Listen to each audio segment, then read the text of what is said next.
ini tentang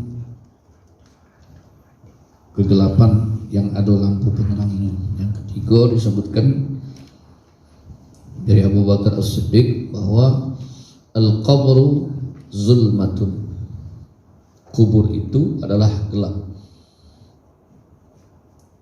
Ada gelap ini secara zahiriyah, ada secara hakikiyah, secara hakikat dan secara zahir. Secara zahir memang kita jingok kubur itu pasti gelap, tertutup kan, gelap, barang tertutup. Maka kemarin di India ada orang coba-coba buat konten ngubur diri dalam lubang, cuman pakai triplek, hujan deras, lantak kau. Ya, pas hujan deras, ya, ada lampu, ada charger di situ. Ya, itu bukan kubur yang sebenarnya, kubur-kuburan lagi gelap. Apalagi secara hakikat bahwa kubur itu adalah gelap. Banyak yang buat gelap kubur itu, pertama memang kita tidak beramal, kedua memang kita maksiat. Ya. Dan penerangnya adalah la ilaha illallah Muhammadur Rasulullah. Jadi la ilaha illallah Muhammadur Rasulullah. Ruwiya annahu sallallahu alaihi wasallam, diriwayatkan dari Nabi sallallahu alaihi wasallam, sesungguhnya Nabi sallallahu alaihi wasallam berkata, innallaha ta'ala harrama 'alan nar, Allah subhanahu wa ta'ala mengharamkan atas api neraka man qala, siapa yang mengucapkan la ilaha illallah, tiada Tuhan selain, yabtaghi biha wajhallah ta'ala, yang dia berniat pengen sampainya dengannya hanya karena mengharap kepada Allah subhanahu wa ta'ala. Rawahul Bukhari wa Muslim.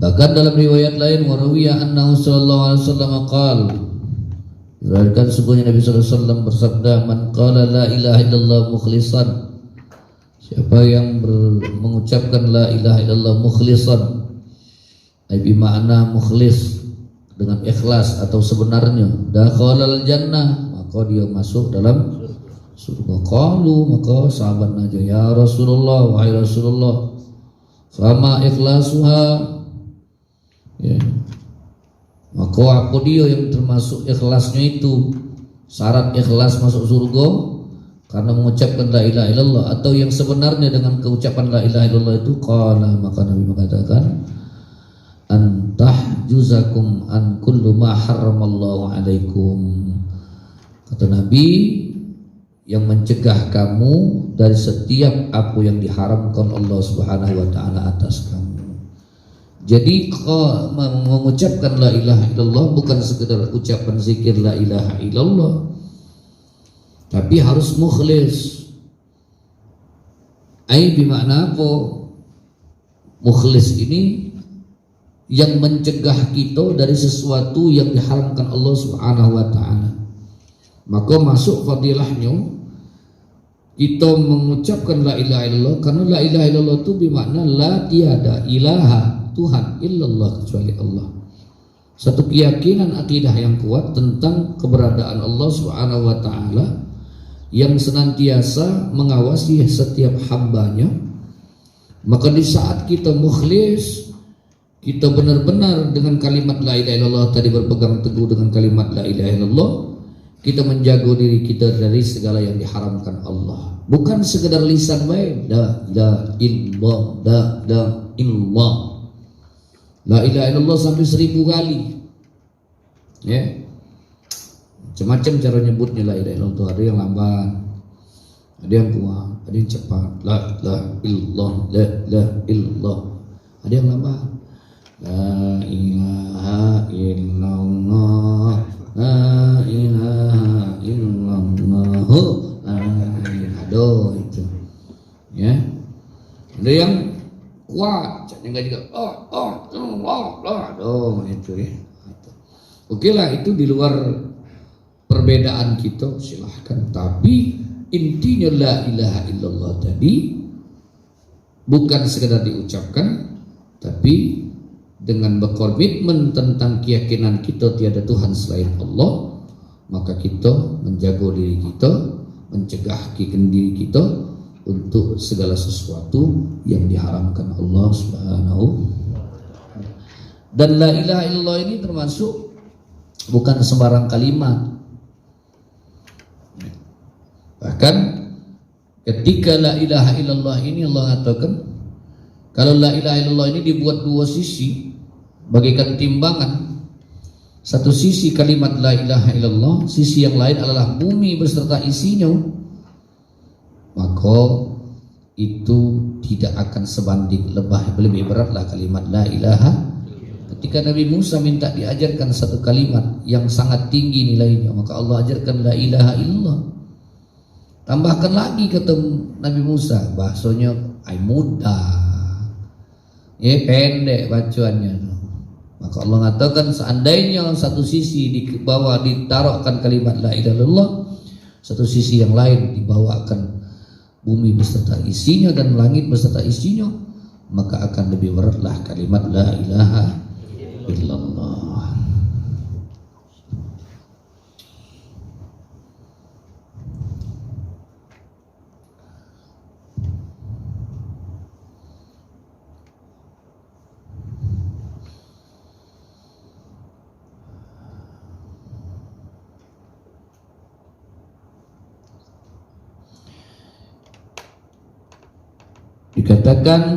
Dikatakan sab'atu asya' tanwirul qalb.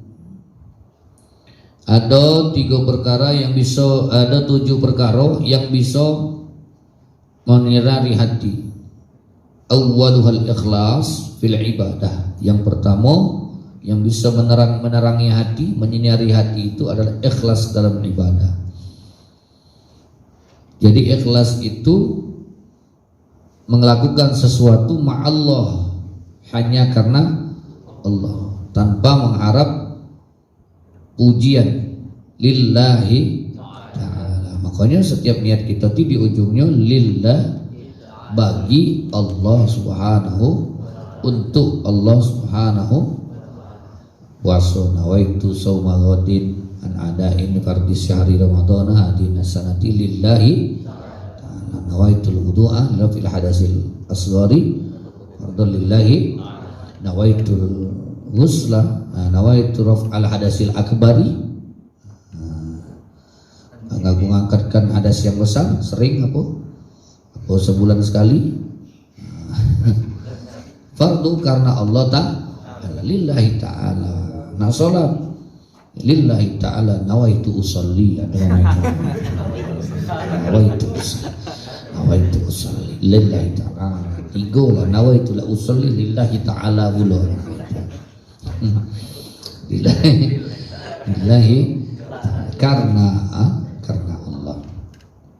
Itu namanya ikhlas. Ya, ikhlas itu tidak akan pernah dia memikirkan pandangan manusia, tidak akan memikirkan celaan manusia.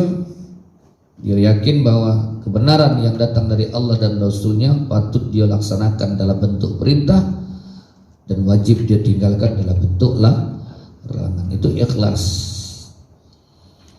Ada hasilnya secara kasat mata atau urusan dunia tidak pernah dia pikir, karena yang dipikirnya hanya balasan bentuk apapun yang diberikan dari Allah Subhanahu wa ta'ala. Tidak beramal karena minta alam. Tahu minta alam? Tahu ada minta alam? Minta alam tuh enye. Tahu enye? Dia minta alam. Kalau depan wong kami, makam Allah iya.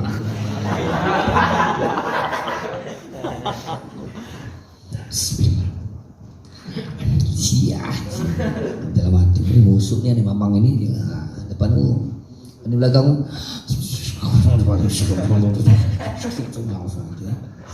Udah ikhlas.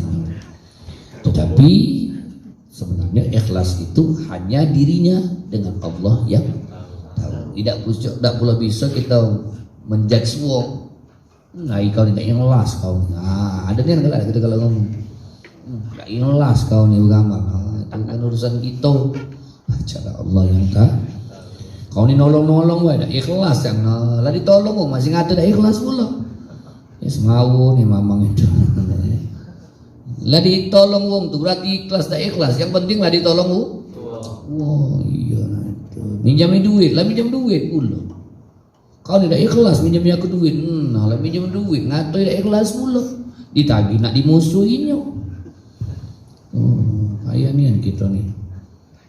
Minjami duit bukan yang minjami duit yang musuh yang dipinjami musuh dari tegur kan itu. Nah, itu urusan muda itu. Ya, iya dah. Tuh. Mana tadi? Wal akhiratu zulmatun dan akhirat. Belum berarti baru apa tadi? Yang kedua osani birrul walidain, yang akan menerangi hati itu adalah berbuat baik bakti kepada umak bapak. Ingat di September ini. Tadi waktu di sekolah aku sampaikan, wong tuanya aku suruh balik kan budak-budak. Sudah selesai bagi SKU sama rapot, Bapak Ibu silakan pulang. Aku nak ngomong dikit sama anak-anak. Pergilah jauh-jauh, bacalah kami dengan anak-anak urusan. Sampai ngomong ke tadi anak-anak, itulah bentuk wong tua kamu yang datang di sini. Macam-macam bentuknya. Ada yang bersendal jepit, ada yang mau tas bagus, ada yang bajunya bagus, ada yang pakai topi baik, bajunya tidak bagus, lusuh. Ada yang fresh, rainya seger, glowing. Ada yang layu, cak kembang lah 5 hari tidak disiram.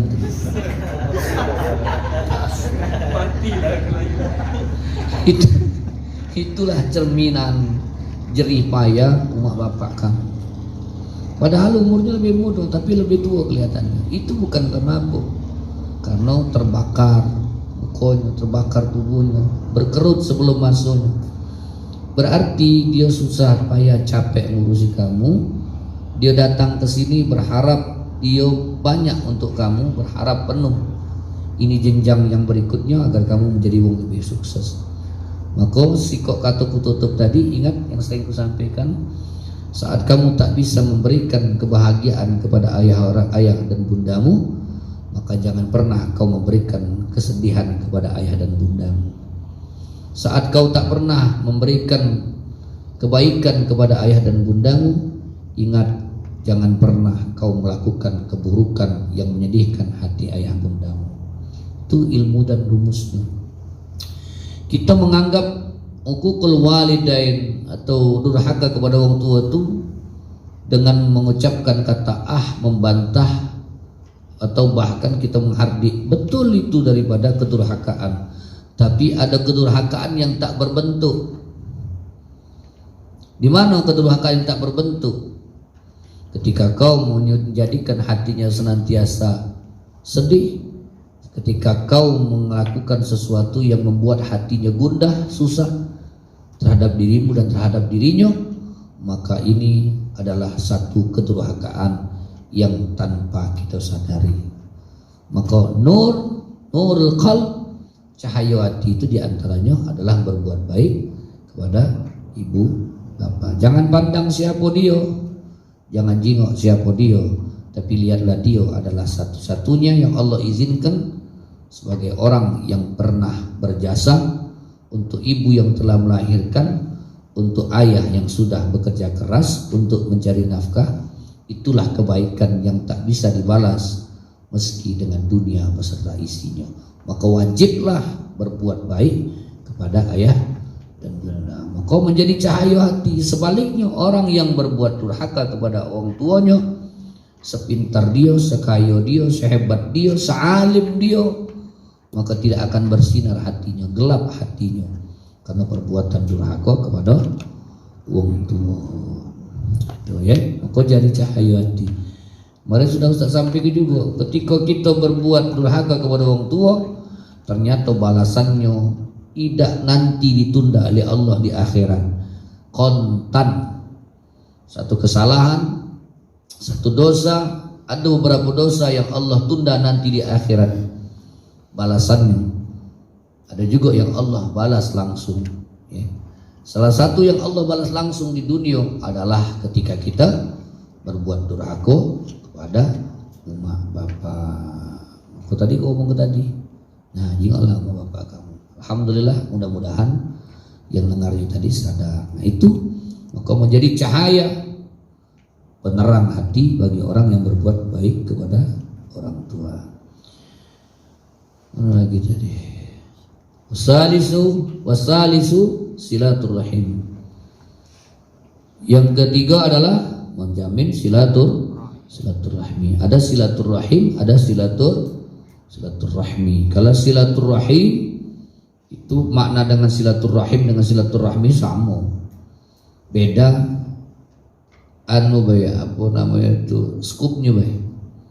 Kalau silaturrahim itu skupnya untuk wong-wong yang dekat dengan kita dalam bentuk kekeluargaan saudara, mamang bibi, adik beradik, kakak, dulur, itu silaturrahim. Kalau secara umum silaturrahmi. Man kana yu'minu billahi wal yawmil akhir falyasil rahimah. Siapa yang beriman kepada Allah dan hari akhir, maka sambunglah silaturahmi. Lagi tadi berapa tadi?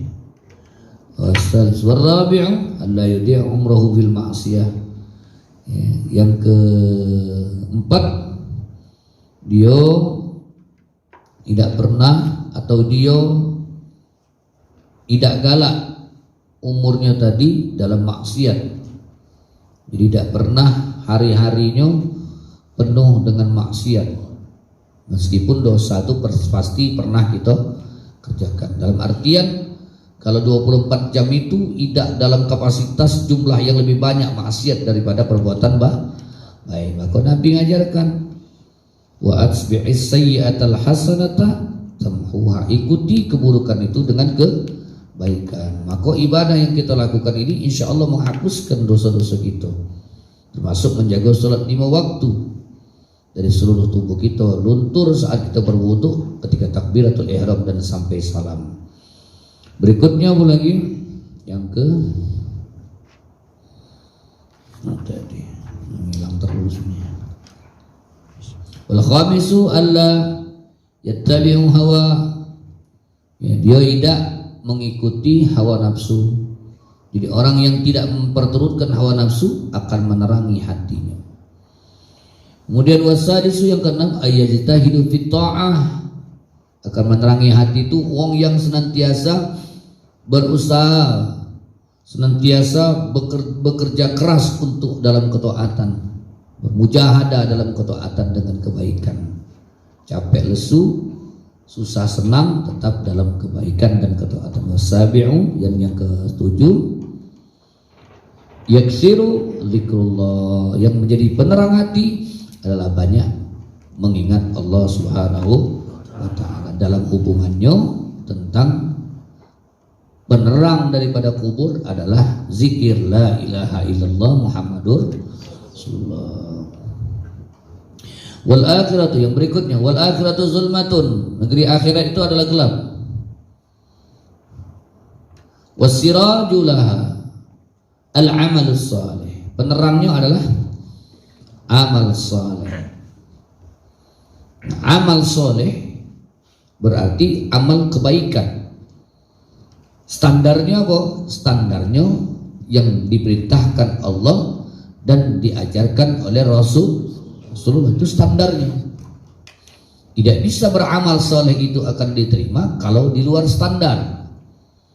Standarnya dalam perintah Allah yang wajib dan sunnah Nabi yang dicontohkan dalam perbuatan amal tambahan, itu amal soleh. Meskipun amal itu ada dua, ya.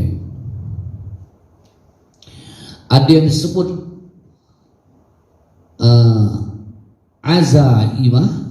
azimah, ada yang rohsah. Ada azimah, ada rohsah. Ya. Kalau yang azimah itu yang diwajibkan, tidak bisa ditawar-tawar.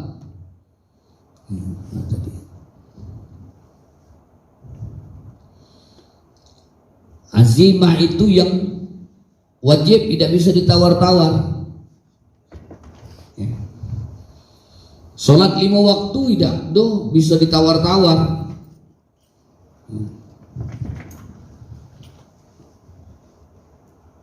Azimah ada yang roh dispensasi, ada roh.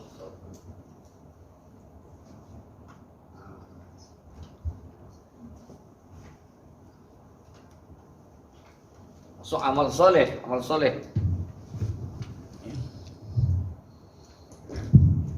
Tidak bisa sholat itu jadi 2 waktu. Tidak apa-apa. Semayang tuh biarlah, aku seumur hidup nak semayang 2 waktu Maghrib bisa, udah bisa. Tapi dalam kondisi tertentu, amal yang tadinya tidak bisa ditawar, bisa jadi rukhsah. Ada rukhsah. Contoh, ada sholat yang tidak bisa kita lakukan pada saat itu karena beberapa sebab, maka dikatakan rukhsah. Bisa jadi karena bahaya, hujan deras, atau sesuatu yang membuat kita tidak sempat melaksanakannya. Bisa jadi beberapa hal-hal dan syarat yang harus dilakukan di dalamnya, seperti wudhu, atau kondisinya tidak aman, atau kita dalam perjalanan, maka berlakulah rukhsah tadi. Waktunya tetap 5 waktu, meskipun tetap dilakukan bisa dalam waktu yang tidak seharusnya waktu itu, dalam waktu yang sebelum atau sesudahnya itu yang disebut dengan jama'. Ini rukhsah. Puasa Ramadan itu full sejak tanggal 1 Ramadan sampai akhir Ramadan menjelang 1 Syawal. Tidak bisa puasa itu nak digawikan cuma 10 hari baik. Ngapo? Pembukaan. Kaget terakhir 2 hari sebelum lebaran aku puasa lagi. Yang penting buka dengan uji kita. Ini sudah masuk pada azimah, kepada yang wajib, tidak bisa ditawar. Tapi dalam kondisi tertentu bisa masuk amalan tadi dalam bentuk rukhsah. Oh, tidak bisa puasa karena sakit, boleh tidak puasa, maka tidak puasa tadi namanya rukhsah. Kapan puasa lagi? Setelah Ramadan, di lain waktu yang lain. Dalam perjalanan, maka diganti pada waktu yang lain.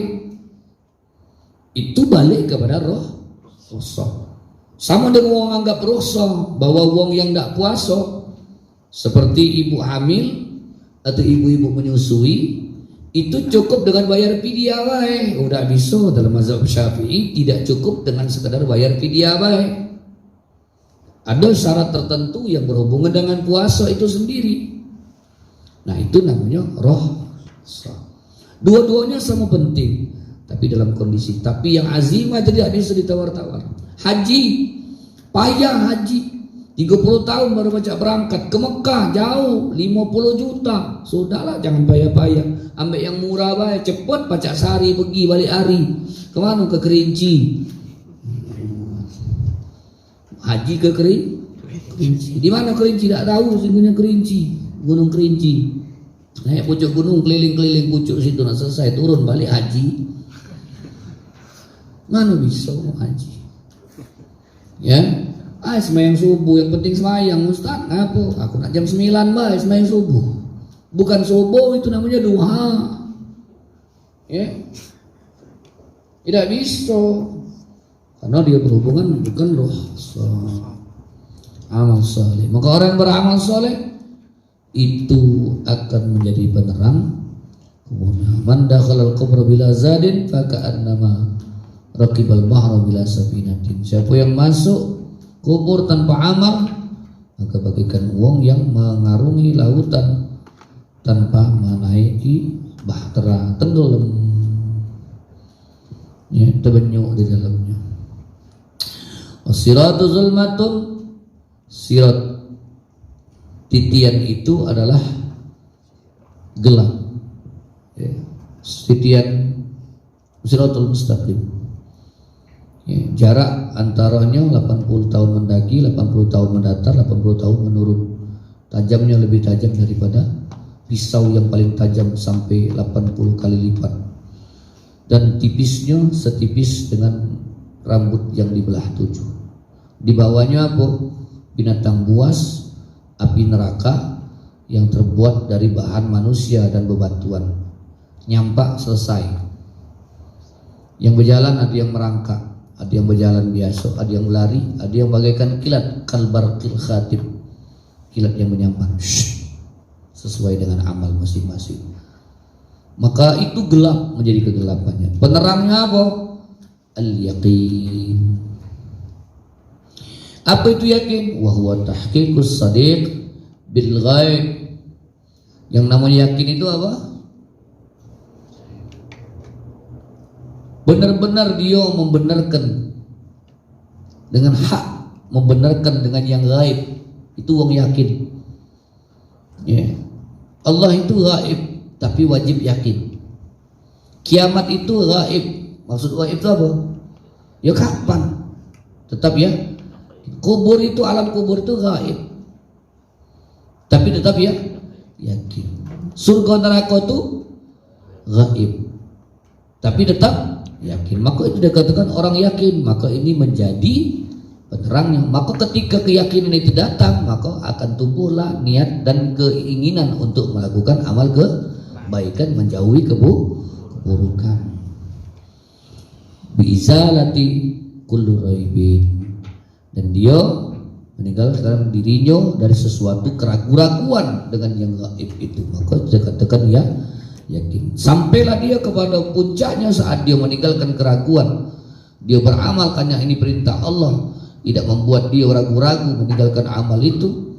Maka ini akan menjadi penerangnya ketika dia meniti Siratul Mustaqim. Sampai ujungnya nanti dia mendapatkan tempat jannah, surganya Allah Subhanahu wa ta'ala. Wallahu